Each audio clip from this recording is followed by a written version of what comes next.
Manor.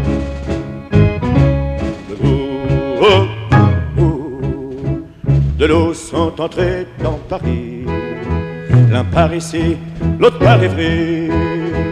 De l'eau sont entrés dans Paris, tu peux sourire, charmante Elvire. De l'eau sont entrés dans Paris.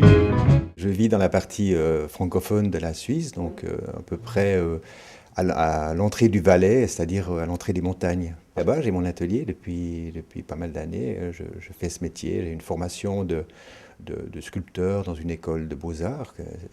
Donc j'expose plus souvent en Suisse parce que forcément, bon, les occasions, comme je vis aussi là-bas, je suis un peu, j'expose un peu autour de la région.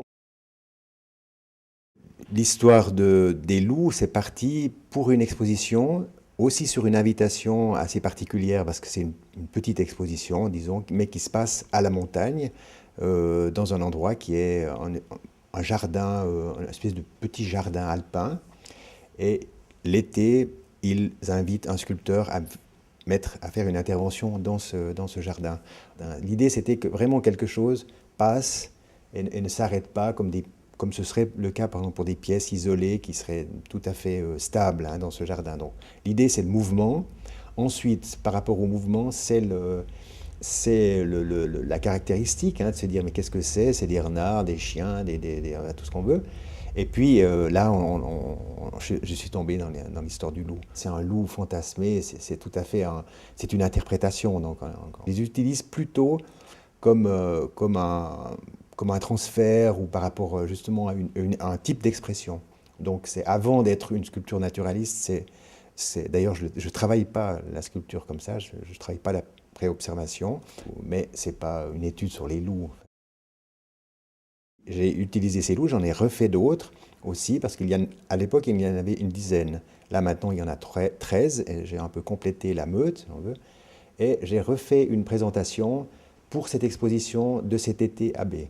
Donc, et là, c'était une présentation très différente de ce qui est présenté, de ce qui est montré au Palais Royal. C'est que, au fait, pour éviter que les loups apparaissent trop près du sol, un peu, pour éviter ce côté un petit peu trop naturaliste, je les ai mis sur une espèce de tapis en métal tressé, avec des éléments verticaux, obliques, comme des tours, un peu comme si, un peu une espèce de morceau d'une ville en construction ou en destruction, une espèce de décor quand même. Et au fait, j'ai recréé cette espèce de portion de décor pour les mettre en situation. Ça fait partie de mon travail. Entre ces deux choses, il y a la rencontre avec Pascal Thomas, on a des amis communs dans la région, donc il est venu à l'atelier, il est venu déjà 2-3 fois à l'atelier, donc voyant mon atelier, me voyant travailler dans un certain contexte. En même temps, il y a la préparation de ce film, le tournage de ce film, la personne qui participe au scénario, je la connais bien, au fait, elle modifie un peu le scénario en disant, voilà, plutôt qu'un artiste peintre, on va mettre un sculpteur, donc c'est un peu calqué sur mon personnage, et effectivement, fait que ces loups se sont retrouvés comme quelque chose qui fait partie du film, puisqu'on les voit beaucoup dans le film, même à l'arrière-plan, où il y a des moments, des scènes qui se passent vraiment dans les loups. Donc ça fait que ces loups se retrouvent un peu comme un fil rouge à travers toute l'histoire de ce film.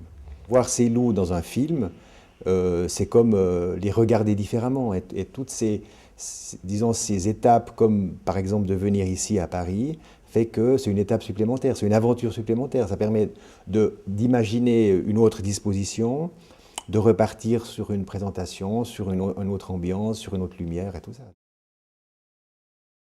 Je suis parti, c'est marrant parce que j'avais gardé une photo de Cartier-Bresson qui représente ce parc depuis une vue un peu d'en haut, avec une vision, je ne savais d'ailleurs pas que c'était là, mais j'ai toujours gardé cette photo. Et on voit le parc depuis en haut, il paraît que c'est un endroit où il habitait, j'ai appris ça dernièrement. Et je me suis dit, et il y avait un personnage, on voit un personnage qui est un peu entre les arbres. Et je suis parti de cette image pour imaginer la mise en scène de ces loups, plutôt que de les mettre dans l'allée, de les faire traverser. Donc ils sont ils sont dans une légère tangente qui indique un mouvement, parce que c'est une meute, ils se suivent, ils sont l'un derrière l'autre, avec différentes caractéristiques. Il y a des méchants, des gentils. J'ai aussi imaginé qu'il y ait toujours une perspective, c'est-à-dire qu'on les voit de loin. Mais alors l'hiver, ça m'arrangeait plutôt. Moi, je trouvais que par rapport au squelette des arbres, c'était plus intéressant que la verdure.